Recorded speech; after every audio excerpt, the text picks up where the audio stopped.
Namaste everyone. I am Prashant Shukla, co-founder and CEO of Ireland India Council. It is my great pleasure to welcome you all at first Ireland India Ayurveda Conference, Improving Immunity with Ayurvedic Remedies. We are very grateful to our speakers, Dr. Emmett Walsh, Dr. Meghana Rao, Dr. Parimal Shukla, and our panelists, Damian Nee and Forum Thakkar, for their tremendous support and valuable contribution towards the success of this conference. As a host, Ireland India Council and our members have put together an engaging program not only for the well-being of our people, but for trade, tourism, education and energy sector cooperation between EU and India. I would like to refer also to the many initiatives that have taken place recently in COVID-19 situation. Ms. Forum Thakkar provided 2 workshops on immunity boosting foods. We are fortunate to have the support of a great cadre of members whom I hope some of you already met and you will get to meet others personally in future. As you know, there is a range of remedies are available in Ayurveda. Our eminent speakers, Dr. Emmett Walsh and Dr. Meghana Rao and Parmal, are unequally placed to debate these and highlight the key benefits, trends, and current Ayurvedic practices on the audience. I am honored to have Damian Nee and Forum Thakkar to speak to you about lessons learned and also to look ahead in the panel discussion after the opening presentations. Now, I want to invite our first speaker, Meghana Rao, to make her presentation. After that, Dr. Emmett Walsh will speak on the subject. Thank you. Please welcome Meghana Rao.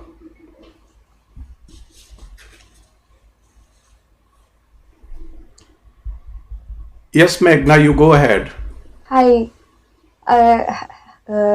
namaste to everybody.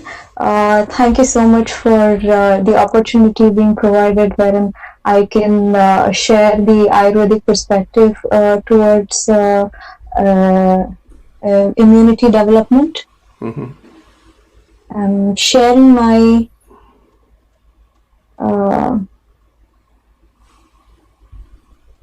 presentation here. Can you all see it? Yeah. Okay, good. Okay, that's great. As you all know, the new coronavirus COVID-19 has sent the world into a medical crisis, and efforts are being made to contain and prevent the spread of this virus. There are more than 1.2 million confirmed COVID-19 cases across the world and more than 73,000 lives that have succumbed to it. According to WHO, tallies of active COVID-19 cases have crossed 53,000 with a death toll of 1,700 in India, and in Ireland, 22,248 cases have been noted with a death toll of 1,375. Despite the paramount efforts by the governments of India and Ireland, rapid spreading of COVID-19 infection calls for an eminent need for realizing treatment and intervention options to seize the spread of this COVID-19. As you all know, COVID-19 infection is known to affect individuals with weak immunity. Therefore, enhancing the immunity is definitely one of the ways to combat the situation. And Ayurveda, one of the world's renowned forms of Indian traditional medicine, mentions several immunity-boosting therapeutics. The Ministry of Ayush has set up an interdisciplinary Ayush research and development task to formulate and develop strategies for this initiative. And today, there has been a launch of the study of 4 important medicinal plants which are Ashwagandha, Yashti Madhu and Guduchi. Along with this, they have a polyherbal formulation called as Ayush 64 which are being studied. And now we will head to our next slide, wherein it is important for us to understand what Ayurveda is so that we can proceed further to understand how to build immunity using Ayurvedic principles, techniques. So what is this Ayurveda? Ayurveda comprises of two words, Ayush and Veda. And Ayurveda has an age-old history of 5,000 years. The word Ayush means life or lifespan, and Veda means the techniques, the principles, the science behind this particular Ayush, that is how to enhance our health or how to prolong our lifespan and how to lead a good and healthy life is what Ayurveda is all about. In order to understand that, we will now look at some of the basic principles of Ayurveda. That is the three doshas or life energies. And what are they? They are Vata, Pitta and Kapha. And these Vata, Pitta and Kapha ensure that there are normal functions of the body. Vata dosha maintains the cellular transport, electrolyte balance and elimination of waste products in our body. And Pitta dosha regulates the body temperature, the optic nerve coordination and hunger and thirst management. And Kapha dosha helps in providing lubrication to the joints and also for its proper functioning. The catabolism of the body is believed to be governed by Vata dosha and metabolism by Pitta dosha and anabolism by Kapha dosha. For a healthy state, a balance of these three doshas is necessary. Apart from doshas, there is another concept which we need to focus on, which is called as dhatu. The dhatus are the tissues which are present in our body, and there are 7 different dhatus, being the rasa, rakta, mamsa, meda, asti and majja dhatu, which is the plasma, the blood, the muscles, the bones, the bone marrow, and the dhatus which are responsible for the reproductive organs in our body. And then we have the malas. And what are these malas? Malas are the waste products which are produced in our body. They have been divided into 3 groups, which is Mutra, the urine, Purisha, the feces, and Sweda, sweat. Ayurveda explains that if there is balance between these components, wherein we will be looking at the definition of swastha. What does it say? Samadoshaha samagnischa samadhatu malakriyaha prasanna atma indriya manaha swastha ityabhi dhiyate. And as you can see, we have looked at the doshas, the dhatus, the mala, the agni. There is another important concept which is the manas. Ayurveda does not look at mind and the body as 2 separate entities. It is considered as one entity, or when you target one entity, the other also has some effect on it. They're together, they go hand in hand. For every disease that is being caused in our body, these 2 factors are responsible, or they are inseparable, I would say. And also the proper functioning of the indriyas is also necessary for somebody to be called as a swastha individual. And how do we attain the state of swasthya or health? Through dinacharya and ritucharya practices, wherein in dinacharya we have the daily regimen. What is it that we have to follow from waking up in the morning till we go to bed again? And then there is the concept of ritucharya, which talks about what are the different regimes that we can follow in different seasons. And when one does not follow any of these regimes, that is when a disease develops in our body. Now we will look at the Ayurvedic perspective of immunity, which is a holistic approach. In Ayurveda, we cannot see there is no such thing which says just immunity. There are 3 concepts in Ayurveda which are Vyadhikshamatva, Ojas and Bala. And these 3 things, if enhanced within one person's body, it helps him to build the dhatus, which are that is the body tissues, and then it also builds up the strength of the person to fight against any disease. So the basic concept of immunomodulation not only existed in Ayurveda but is being really practiced by the Ayurvedists for centuries. In fact, one of the therapeutic strategies in Ayurvedic medicine is to enhance the body's overall natural resistance to the disease causing agent rather than directly neutralizing the agent itself. This is something that we have to concentrate on in order to build the immunity of the individual. And what is this Vyadhikshamatva? Vyadhikshamatva is the antagonistic to the strength and the virulence of the disease. It is the capacity to inhibit and bind the causes and the factors of the disease. And what is this Ojas? Ojas have direct influence on the body's defense against decay, degeneration and infections. And now, what is this Bala? Bala is the factor that destroys the disease-causing factors. Thus, the principles used in building these can be incorporated on a larger context wherein we can say that we are building the immunity in our current situation.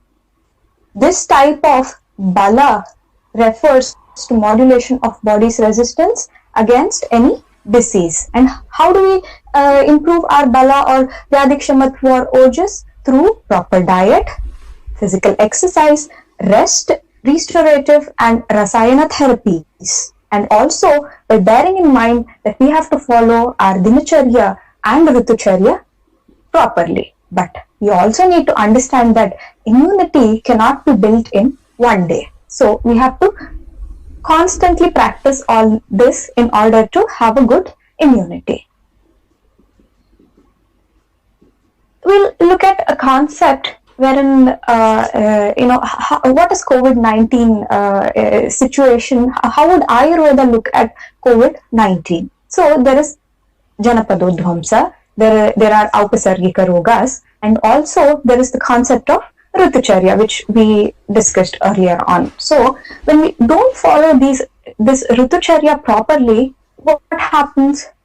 There are mutations which are occurring in an animal, or there are probably different microorganisms which start developing in the nature, like viruses or bacteria. And what do? They manifest into a disease which later can become an epidemic, and now it has become a pandemic, and they are highly contagious. And what do our classics say about the mode of spread of these diseases from one person to other person is? It says it spreads through physical contact, through expired air, by eating in the same plate, sharing the same bed, using clothes, garlands and pastes or cosmetics or anything. You should not be sharing it with someone. You should have your own place to stay.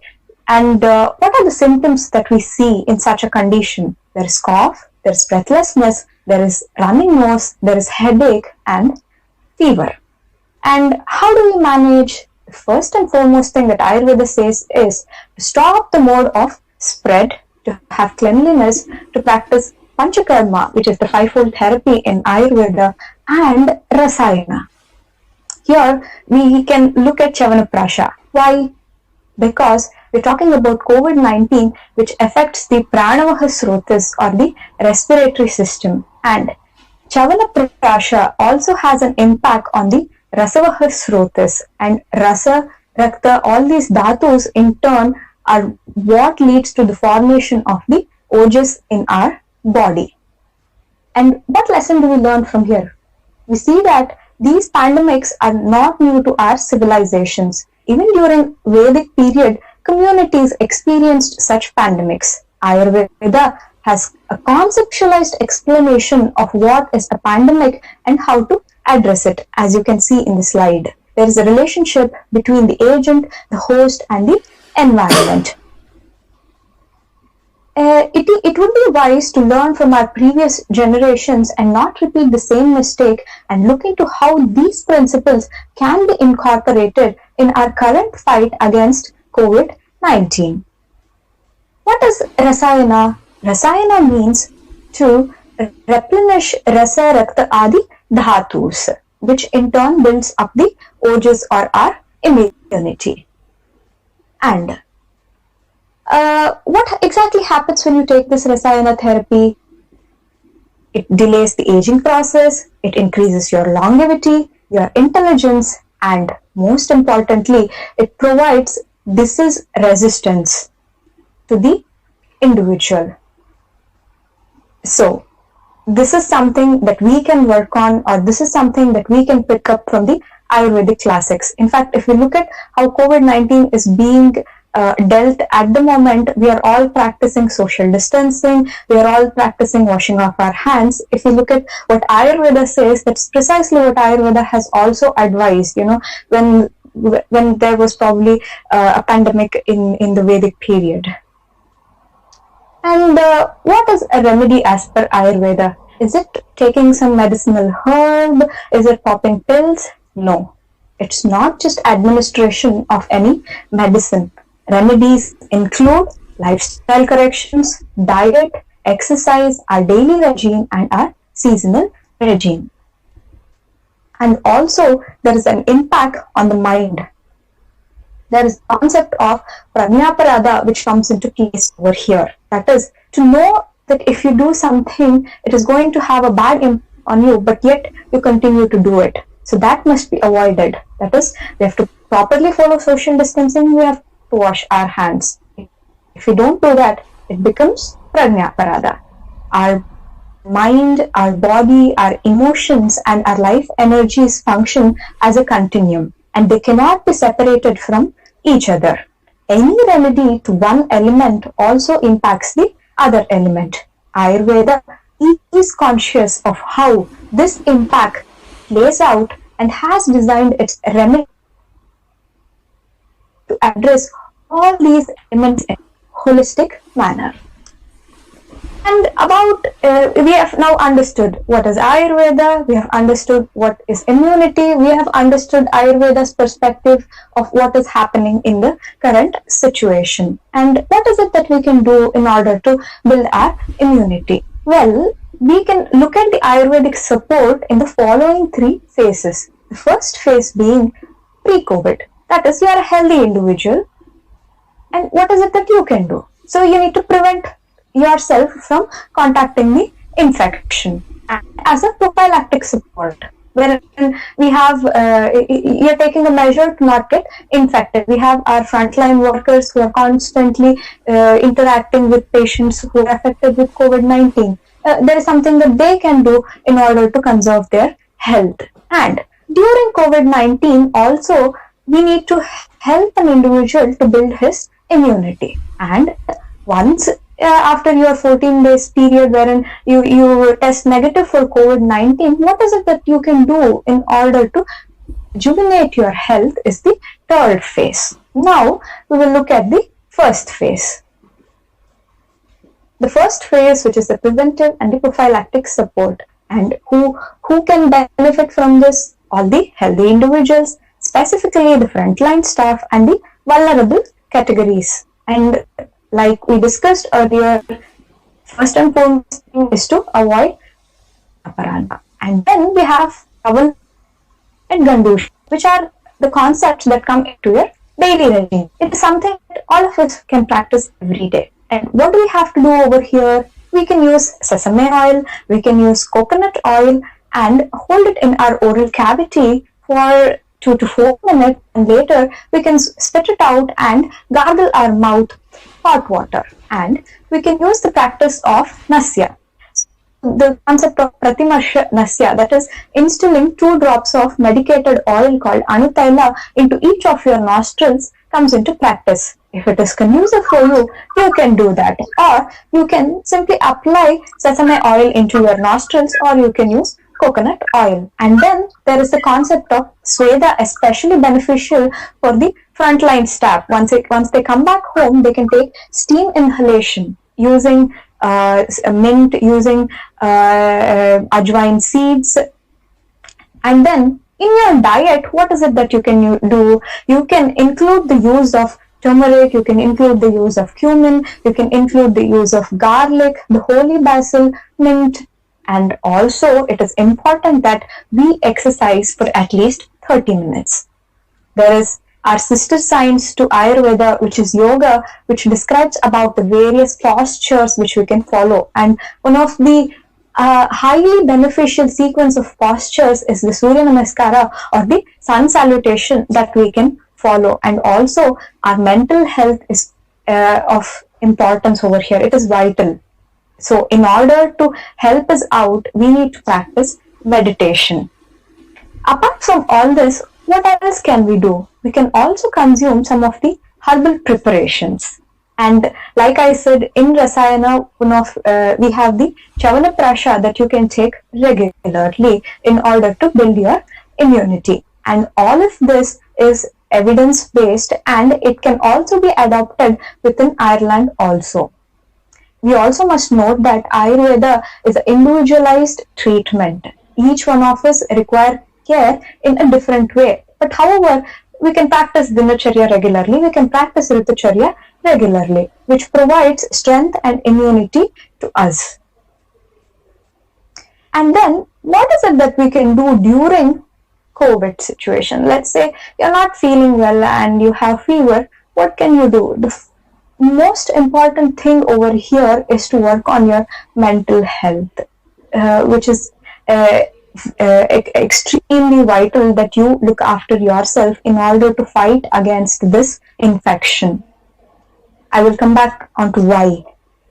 So then we have the practice of pranayama, that is the nasal breathing technique within yoga, and then we have the transcendental meditation, which also helps in maintaining your mental health. And then there is the Ushna Jalapana, which is the consumption of warm water or hot water.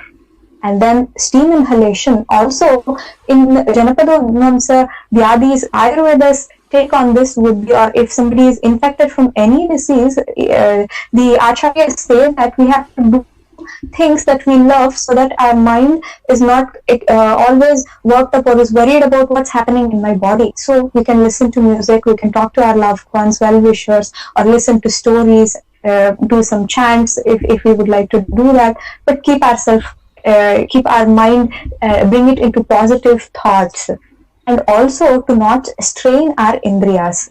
Indriyas, our sense organs, also need to be looked after. And then post-COVID period, that is, you don't have the fever any longer. What is it that you can do at this stage? You can take Rasayana, that is Chavanaprasha, or any other Rasayana which acts on your Pranavahasrotas. Your Pranavahasrotas is your respiratory system. And why is so much importance is given to Rasayana Chikitsa is because it is vast, it is effective in prevention as well as in the management of these type of diseases. And what does it do? It maintains optimum level of the tissue, and it provides good immunity to the healthy person, and it also helps in the rejuvenation of somebody who has been affected by a disease. The administration of Rasayana in our day-to-day clinical practice has proved to be an effective tool. Administration of these Rasayanas can also be done along with Vyadihara Chikitsa. That is, even while you are affected or you have a fever and you are being given medicine, you can still continue to take Rasayana Chikitsa along with that, is what Ayurveda says. And what is there in this Chavanaprasha which makes it so special? Chavanaprasha is a combination of more than 40 herbs in appropriate proportions, and it is prepared in the base of gooseberry, which is Embolica officinalis. The fruit pulp of this berry is used to prepare Chavanaprasha, and it is used in the treatment of respiratory tract infections. So it is definitely applicable to our COVID-19 situation. And it also is known to possess immunomodulatory and anti-inflammatory properties. And some of the other ingredients which are present here are Withania somnifera, that is ashwagandha, and Tinospora cardifolia, which is guduchi, which are also known for their immunomodulatory properties. There is another important thing that we have to know, that is, after the 14 days period of COVID, individuals who were affected are complaining of fatigue and residual symptoms, that is shortness of breath upon exertion or long walk or insomnia and anorexia, wherein all this Satpravajaya or Achara Rasayana are herbs, that is Ashwagandha Guruchi and ginger or turmeric comes into place, and improving the appetite and digestive capabilities of the individual is also important, because if you don't have a good metabolism, no matter what supplements you are taking, it will not reach to all the dhatus, and it will ultimately not go into the development of your ojas. And these rules and regulations help in the maintenance of the mental and the spiritual well-being of a person. That is our Achara Rasayana, how we conduct ourselves is also extremely important. That is, we have to be more compassionate to all the living beings, and we have to speak the truth. We should have sympathy. We should respect our elders and teachers and help the needy, and we should eat nutritious food. It is also said that we can consume milk and clarified butter or ghee on a regular basis, which is also Rasayana. Apart from this, what is within Ireland, it is a practice to take elderberry juice because elderberry has antiviral properties. And what are the other things that we can do? We can practice Panchakarma therapies of Vamana Virechana, Basti, Nasya, Raktamokshana, and then we have other therapies such as Shirodhara, which can also be practiced. And I've just written Virechana, Nasya, and Shirodhara over here because we have to maintain social distancing, but however, a mild virechana can be given by your Ayurvedic physician, somebody who can help you out, who can tell you what medicine you have to take, and if you take that, a virechana will occur to you. That is, it's the laxative therapy, and like we discussed, Nasya, wherein installation of medicated oil into your nostrils can be practiced on your own. And we can also Shirodhara would require some attention, but you can instead practice Shiropichu, or you can simply practice Abhyanga, application of the oil to your body in order to conserve your health. And I'm now presenting a small case study over here of a patient who was affected with COVID in Ireland, and I would like to specify that he has strictly followed all the HSE guidelines, and he was a healthcare staff, and he was a healthy individual. That is, he did not have any any other condition, pre-existing illness before he contacted with COVID-19. And during his self-quarantine period of 14 days, this is what he did.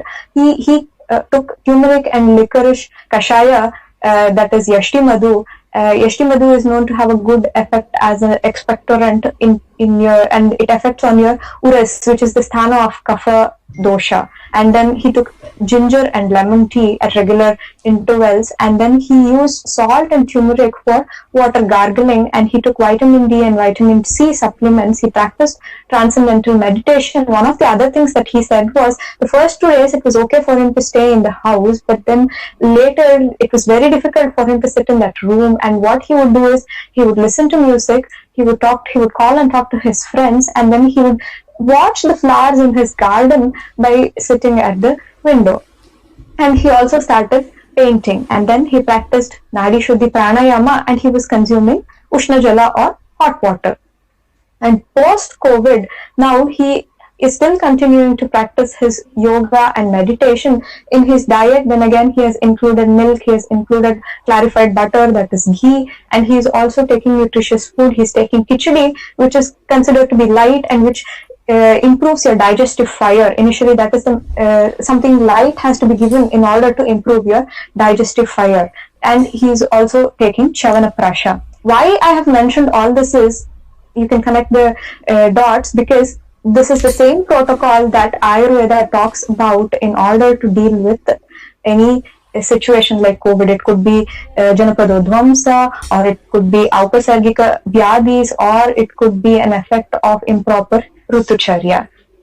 And I would like to let you all know another thing is that we have not advised the patient any form of medication, and he approached us on the 10th day and we helped him out with some transcendental meditation. What we still notice, what he still complains of is that he still has tiredness and he still has fatigue. Earlier he was able to walk 5 kilometers, like he was very comfortable doing it, but now even to walk less than 1 kilometer, it is becoming difficult for him. He complains of shortness of breath and he feels tired. He was tested negative for COVID, but still he's not feeling the way he was feeling before. And therefore, these three phases are also play important stages where one needs to construct his immunity. It's not just about prevention, it is also in all these three stages that we have to look at the immunity of the individual. There is something we can do at every stage. And these are some of the references that I used to prepare my talk up until now, and I would like to thank Prashant Shukla ji, Ireland India Council and HSE Ireland for giving me this opportunity to share the different aspects of Ayurveda in building immunity and in understanding COVID-19 in a way that Ayurveda would look at it. And now we have Emmett Walsh, who is the founder of Roscore Clinic, the clinic which I'm associated with, and he will be sharing his thoughts about COVID-19 immunity and the effects of medicinal plants which are found in Ireland. Thank you. Hello everyone, and again thanks to the Ireland India Council for setting up this very informative, hopefully, teleconference, and also specifically to Mr. Prashant Shukla, and great to hear Meghana giving her talk on the Ayurvedic perspective in relation to COVID-19. So just to start and clarify again what COVID-19 is. COVID-19 is a very, very unique virus. The likes of it has never been seen before. And the reason it's so unique is because it was able, or people don't know, but it was able within 10 years to not acquire only one mutation, but two major mutations. And this process, one mutation in viral pathology generally takes somewhere between 500 to 1,000. So this virus achieved two of them in 10 years. So that's quite a unique achievement for a virus. So we must respect this guy. And waging a war on it is not really what I want to do. Viruses and bacteria are part of us. Without them, we actually wouldn't live. There are something like several trillion viruses in our body. There are a couple of trillion bacteria in our body. They're there constantly, and they're there from birth. So without them, we wouldn't actually be able to function.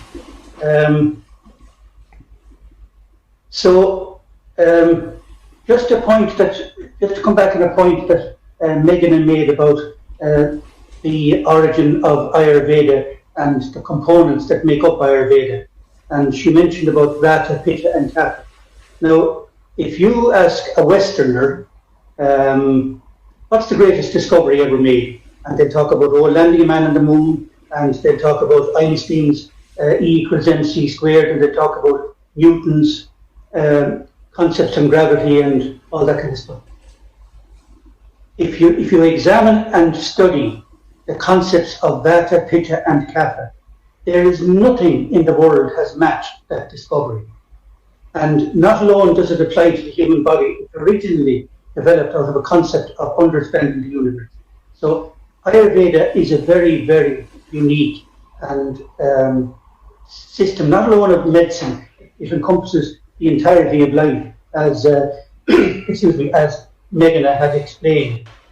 And so when I started off here in the clinic over 20 years ago, when I was trained, I thought I was a great guy. But in fact, after a couple of years, I discovered, no, you're not good at that. No, there's an awful lot of misunderstandings in your practice, and this got under my skin. I don't like failure, so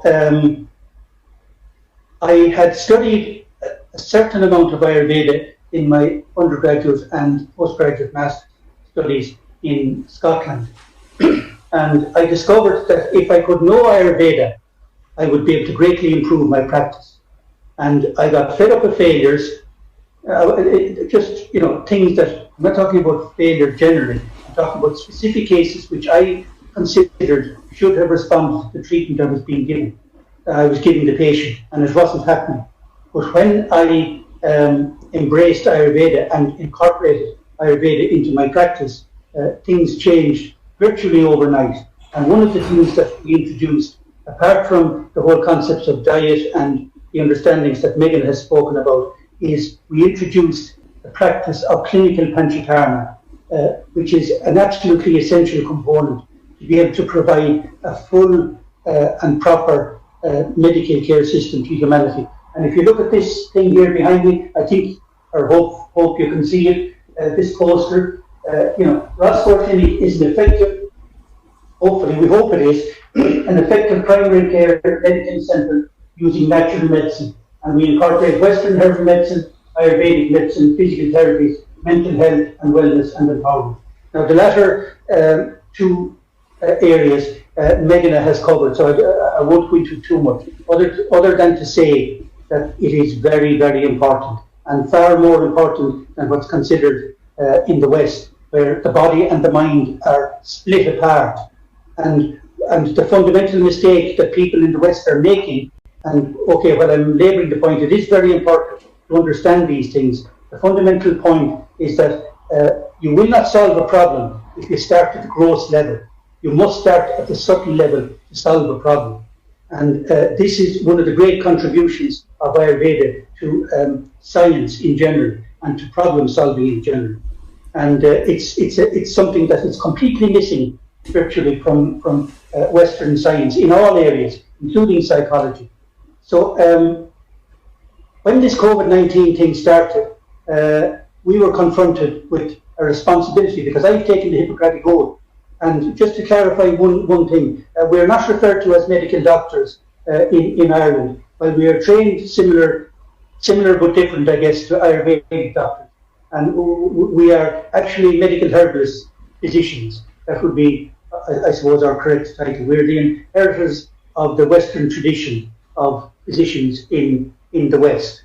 And so, again, getting back to COVID-19, and I have somebody here beside me, and maybe Prasant would alert me as well if I'm going over time. So I don't mind being told, Emmett, you've enough said, I don't mind that. You have enough time, Emmett, so go ahead. Okay. As regards COVID-19, the factors that or the influences that we use to respond to the needs of COVID-19, the COVID-19 crisis, and specifically to patients themselves, was based on a number of factors.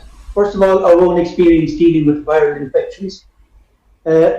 Secondly, and Meghana has mentioned this, the absolute centrality of diet in building up immunity. The other aspect in the formulation of our medicines to try and deal with COVID-19 is the use of specific antivirals. Now, there are two types of antivirals. People think there are one, and most people in the West, including my colleagues, think there's only one. There's two types of antivirals. The first one is indirect antivirals, and the second one is direct antivirals.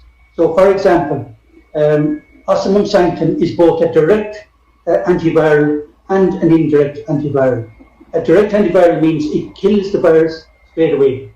As soon as the constituents of the holy basil come in, Tulsi, Mr. Virus is gone to heaven. And the indirect influence is that Tulsi would have quite a profound effect on one's mind. And Meghana has again mentioned that, the mind and the manas, and the influence of the mind on human health. again, an area which is totally neglected in the West. And, okay, COVID-19, it's not the nicest thing, but we can learn an awful lot of lessons from this. So these would be the components. And of course, the other major component then was the influence of Ayurveda in how you would understand and tackle a problem. And when Meghana was giving her talk, she mentioned about once the person recovers from COVID-19, that herbal medicine is very suitable to deal with that area. And I had a diagram worked out there somewhere now. Oh, I must have it here. Now, just before I go on, a central aspect of our kind of understanding to address this COVID-19, using both Ayurvedic principles and Western principles, would be that many, many hundreds of years ago, a concept developed. There were 4 layers of immunity that an individual had. And this is actually within the classics of Ayurveda as well. So when you consider that the classics of Ayurveda were written 5,000 years ago, and the Johnny-come-latelys of Western science only understood these concepts less than 500 years ago, it's again another example of how great Ayurveda is. So the 4 barriers, and I actually must give credit to the authors of these. I actually was listening to a talk this morning given by Simon Mills and Kerry Bowen on this COVID-19 thing. And they come out with some very good stuff. And so the 4 barriers are, the first barrier against any disease pathogen specifically is the barrier system that we have. So our nasal passages, our sinuses, the bronchi, the tubes in our lungs, and the very small bronchi. So that's an instant response to a pathogenic threat. Then if they get past that, the second line of defense is the innate immunity. And this is up and running within 4 hours. And the innate immunity means that it's there all the time, ready to challenge anything that comes its way. So this function is mainly performed by one of the white blood cells called neutrophils. And these boys get very busy, and if their defenses are broken down, we move into the 3rd phase. And things are beginning to get serious now, because at this stage we have inflammation and fever starting, and in the early part of this stage 3, and in the second part of stage 3, we have a worsening of the inflammation and a rising of the damage due to inflammation, and we have the early initial or maybe the advanced stages of shortness of breath. And in this area, it's the monocytes, another type of white blood cells, are very active boys in this area. And if that fails, then the patient has to rely on the more critical end, which is the acquired specific immunity. And we don't have it. That's the problem. We don't have an acquired specific immunity for COVID-19. It's a novel virus. And remember what I said earlier, that it mutated in 10 years, what normally should take between 1,500 and 2,000 years. So this guy mutated drastically in the space of 10 short years. So we're as it were left with our pants down. We had no defense against this boy, other than the barrier system and our innate immunity. And central to this whole response to COVID-19, as Meghana has said, is to build up your immunity.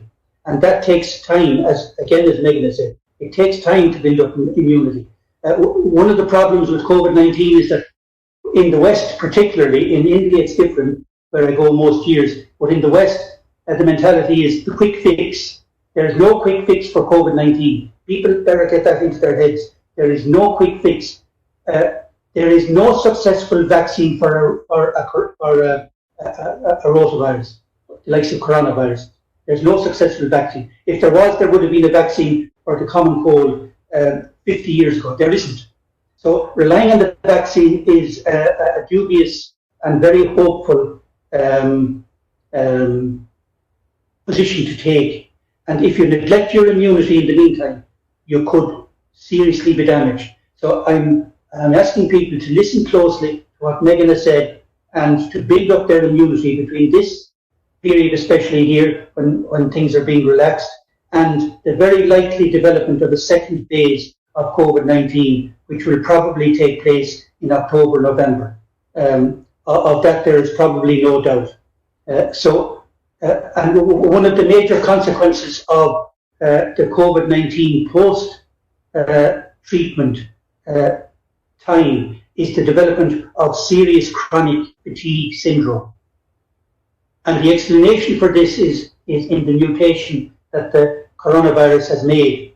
The coronavirus made 2 mutations to develop into this COVID-19. The first one was it acquired these spikes, and on the end of the spikes was a particular boy who prods the ACE2 inhibitors in the lungs, or receptors in the lungs. And this causes the virus to open the door to get into the lung cells. And when it's in, it just replicates because it uses the DNA from the respiratory cells to multiply itself. And each cell could produce 1 million viruses, I don't know, but it's huge numbers anyway. And it's quite an intelligent boy, this guy. But the second and more serious, actually, mutation that has occurred is that it has acquired a gene to suppress the immune system of humans. Now, imagine a virus to mutate at the same time acquiring these 2 unique mutations. It's unbelievable, virtually. Anyway, we are where we are. This is what we have to deal with. But the consequence of that mutation, where the immune system is depressed, means that the virus can multiply itself and run around the place and do whatever it likes. But when it's over, and this is something that we have seen in clinic here, and we as medical herbalists and as physicians of natural medicine have understood for well over 20, 30 years, is that viruses, when they're apparently not active, and when the person is not suffering from apparent symptoms, what the virus does is it heads for the one place in the body, and there's only one place in the human body where a virus is free from the actions of the person's immune system. And that place is within the nerve axons themselves. That's the only place. There's no blood getting in there. There's no antibodies getting in there. There's no nothing. It's free for all for the viruses when they're in there. And they have biochemical probes which they can stick out through the membrane of the neurons and say, what are things like out here, boys? Can we get out? Oh, no. This guy's defenses is up too much. But when the defenses drop, then the virus can detect it biochemically, and then they can go out and then they can multiply and do their harm. And one of the major harms that they do is that they affect the mitochondria. And the mitochondria are the energy production systems. And if you damage them, the person is lethargic, it's tired, he's weary, he's everything. And of course, the immune system depends on energy to function. So it's a double whammy. So this comes back to justifying the natural medicine approach to dealing with COVID-19. Because if you eat well, you're going to be taking in the flavonoids and the other things which are antiviral, antioxidant, and support the immune function critically in a constant way, not just every so often. It's constant. If you eat properly, take appropriate herbs properly, under the guidance of a properly qualified professional, then you will very likely be safe. Okay, you may be lucky to have a tremendous immune system. There are those people there. Most people can actually deal with the COVID-19. But for those poor unfortunate people that can't, it's a tough passage. So I'm advising you, build up your immune system. Follow the guidelines that Meghana outlined. Go through this video again and read them and listen to them and take down notes and do what Meghana said, and you'll be okay. Very likely you'll be okay. So wait till I see. I must be near the end now, Mr. Shukla. Yeah, I think I pretty well. Oh yes, the other area, sorry, just one other area that that we have found to be very beneficial in responding to people's needs, whether it's COVID-19 or whatever, is the use of Panchakarma in responding to people's needs. And I just don't have enough time to go through what Panchakarma is, but you can Google it, and we have been offering it here for the last 15 years, and it's an essential plank of our treatment. And it's at this point that we're really missing it, because we've stopped using Panchakarma since the 1st of March, since this thing broke out. And thank you very, very much. And thank you to Mr. Shukla, and thank you to HSE. And I hope I didn't offend anybody. Thank you.